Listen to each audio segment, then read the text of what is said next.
Médicos de urgencias. ¿Cuál es el peor estado en el que ha llegado una persona? He visto bastantes en muy mal estado. Hay dos que destacan como los más terribles. No los más sangrientos, porque francamente, he sido médico de urgencias en un centro de traumatología durante toda mi carrera y lo sangriento es típico. Estos casos fueron desgarradoramente horribles. 1. El tipo vino con dolor de barriga. Casi todo el día. Algunos problemas médicos típicos y signos vitales normales. Veo tipos así todo el tiempo. Por lo general, no es gran cosa. Por supuesto, es un tipo bastante agradable e incluso se disculpó por hacerme perder el tiempo con un virus estomacal. Su vientre está un poco sensible. Pensando que podría tratarse de diverticulitis. Le hago un TAC del vientre y unas pruebas de laboratorio. Vuelve del TAC y definitivamente empieza a tener ese aspecto de estoy enfermo. Echo un vistazo al TAC. No soy radiólogo, pero incluso yo puedo ver los resultados. Tiene neumatosis intestinal, gas en el revestimiento del intestino. El intestino se está muriendo o ya está muerto. Esto es muy malo. Una rápida exploración y parece que afecta a la mayor parte del intestino. Llamo al radiólogo, que lo confirma y dice que no hay parte del intestino que no esté afectada. Además, tiene múltiples coágulos grandes por toda la aorta y afecta básicamente a todas las ramas principales de la aorta desde el plexo celíaco hacia abajo y múltiples órganos muestran cambios. Llamo al cirujano de guardia y viene enseguida. Me dice lo que supongo que ya sabía, no se puede sobrevivir. El cirujano, el paciente y yo tenemos una de las conversaciones más duras que he tenido nunca. Básicamente tenemos que decirle que va a morir y que probablemente será esa noche. Llama a su familia y vienen a despedirse. Unas 5 horas después de entrar. Perdió el conocimiento y murió un poco, pero después de eso. He tenido diagnóstico sorpresa y muerte sorpresa antes. Pero esta podría haber sido la más dura. Nunca había tenido a alguien que llegara caminando, hablando y con buen aspecto. Que supiera lo que le pasaba y que fuera irremediablemente incapaz de ofrecerle nada más que analgésicos y una breve escucha. Decirle que no hay esperanza y verle morir. El segundo fue un anciano que vino por exposición. Los paramédicos dijeron que había llamado un vecino. El hombre llegó con una temperatura central de 32°C, 89°F. Mucha gente delira a esa temperatura. Pero él parecía bastante bien. Era pleno invierno y le habían cortado el gas porque no podía pagar. Tenía las piernas congeladas hasta la rodilla. Repito, congeladas. Literalmente bloques de hielo. Al mismo tiempo, tenía pequeñas quemaduras, algunas incluso de 3er grado. En el torso, las manos y la parte superior de las piernas. Se había mantenido lo más caliente posible sosteniendo una bombilla cerca de su cuerpo. Se quemaba cuando se quedaba dormido y la bombilla le tocaba. El sufrimiento que padeció para llegar a ese estado es desgarrador. Más aún porque con una simple llamada telefónica a la compañía del gas. Como hacía frío y él era anciano, habrían tenido que proporcionarle el servicio de gas hasta la primavera. Por supuesto, él no lo sabía y no tenía teléfono. En vez de eso, se congeló en su propia casa. Uno de los cirujanos de quemaduras hizo todo lo que pudo. Pero, como era de esperar, el hombre estaba demasiado grave. Una vez vi a una niña de 4 años a la que el tractor de su padre le atropelló la cabeza por accidente. Ella y su madre habían salido a darle comida durante la cosecha después del anochecer. Estaba listo para comenzar y pensaron que ella estaba en la camioneta. Desafortunadamente pasó por encima de su cabeza. Ella todavía estaba viva. Tuvo traqueal de campo. Simplemente desagradable. Ciertas cosas que no puedes dejar de ver. A un niño de mi clase de 7º grado le sucedió algo similar. Estaba haciendo trabajos agrícolas con un amigo. Se bajó del tractor mientras se movía para buscar algo y se deslizó debajo de la rueda trasera. Se aplastó la caja torácica, los pulmones y se aplastó la mitad del cráneo. Sobrevivió, pero nunca fue el mismo. Vive en una silla de ruedas ahora. Residente de cirugía ortopédica. Pasa mucho tiempo en el servicio de urgencias. El tipo que estaba empujando el auto de su novia fuera de la autopista por la noche y fue golpeado por detrás puede haber sido el peor que he visto recientemente. Estaba vivo. Las piernas fueron aniquiladas. Si hay algo que he aprendido es que cuando tu auto se descompone, eventualmente te golpearán por detrás, incluso si te has salido completamente de la carretera. Hace eones, durante mi residencia, un tipo entró en la sala de emergencias quejándose de una mordedura de serpiente venenosa. También se aferraba a la misma serpiente que lo mordió. La serpiente todavía estaba viva y el tipo sostenía la serpiente detrás de su cabeza. Dijo que siempre le habían dicho que traiga al animal que lo mordió para la prueba. Buenos tiempos en el sur rural.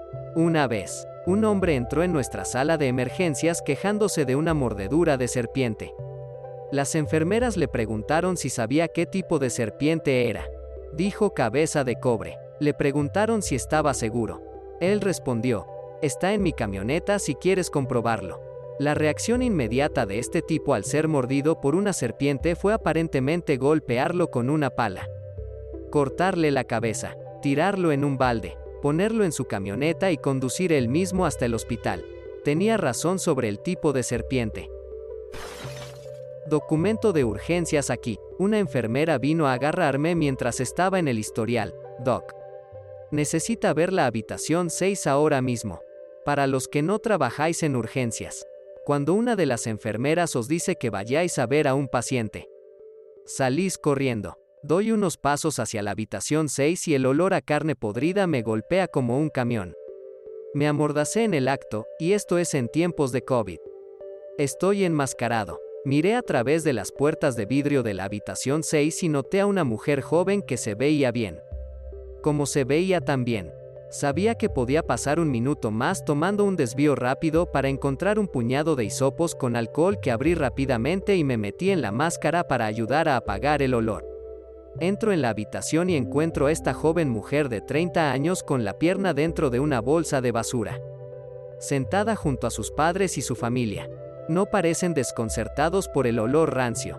Mientras tanto escucho a una de nuestras enfermeras veteranas de urgencias vomitar en el fondo. Me presento a todos y pregunto qué llevó a la joven a la sala de emergencias y por qué su pierna estaba en una bolsa de basura. No comienza hablando, sino simplemente retirando la bolsa de basura. Y ahí lo vi, un tumor fungoso necrótico de 6 por 8 pulgadas que sobresale de su tibia. Luego procede a explicar. Comenzó hace 6 meses con un corte que no cicatrizaba. Luego cambió para aparecer como una infección fúngica de la piel. Lo buscó en Google y confiaba en el diagnóstico.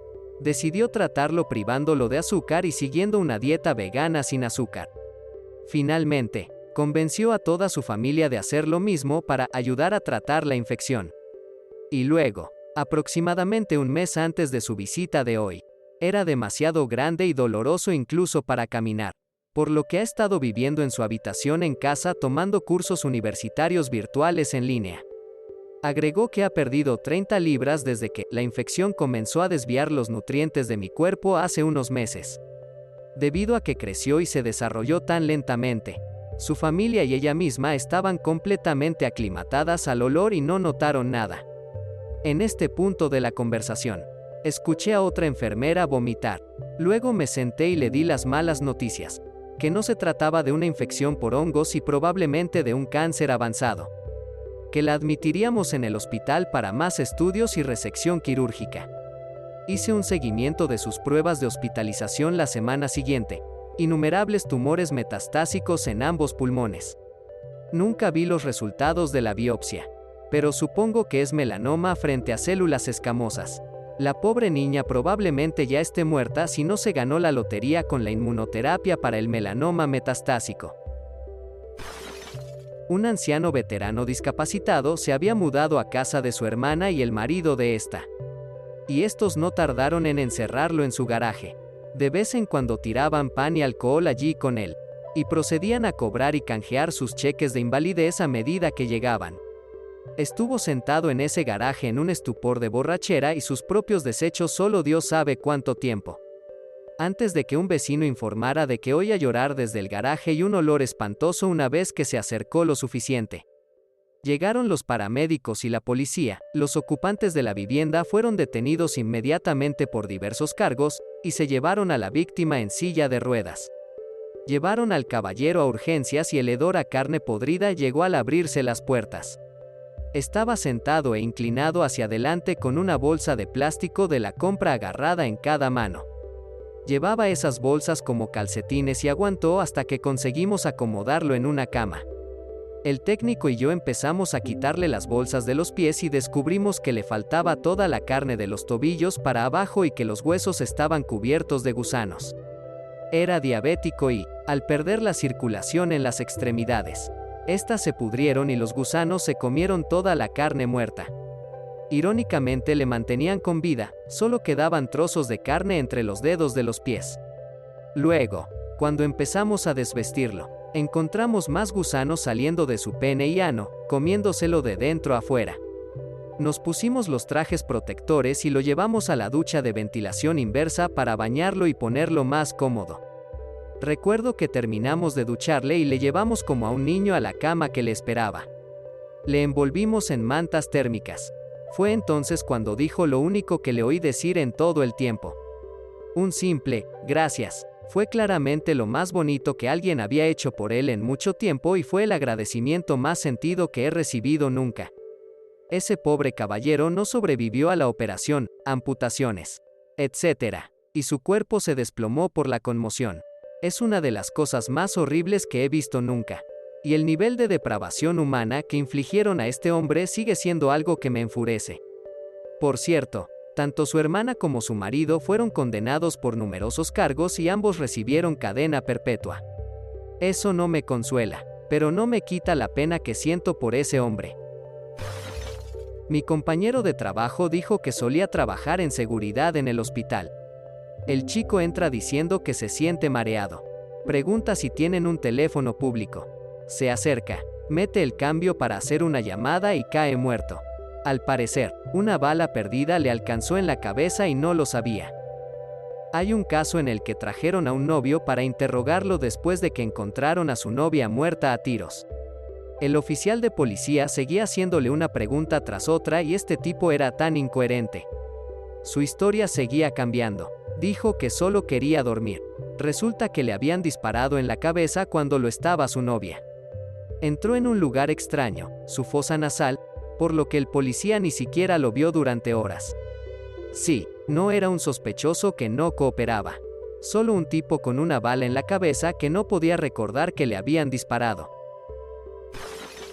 Enfermera de urgencias aquí. La coca a menudo se corta con una droga llamada levamisol.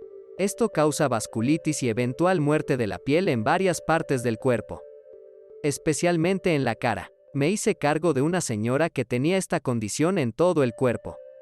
Había sido ingresada en un centro de quemados un par de semanas antes para tratar su piel moribunda y enviada a casa para recuperarse.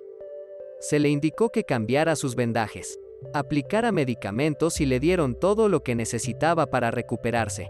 Después de no hacer ninguna de estas cosas durante 2 semanas, un amigo preocupado la trajo a nuestro servicio de urgencias.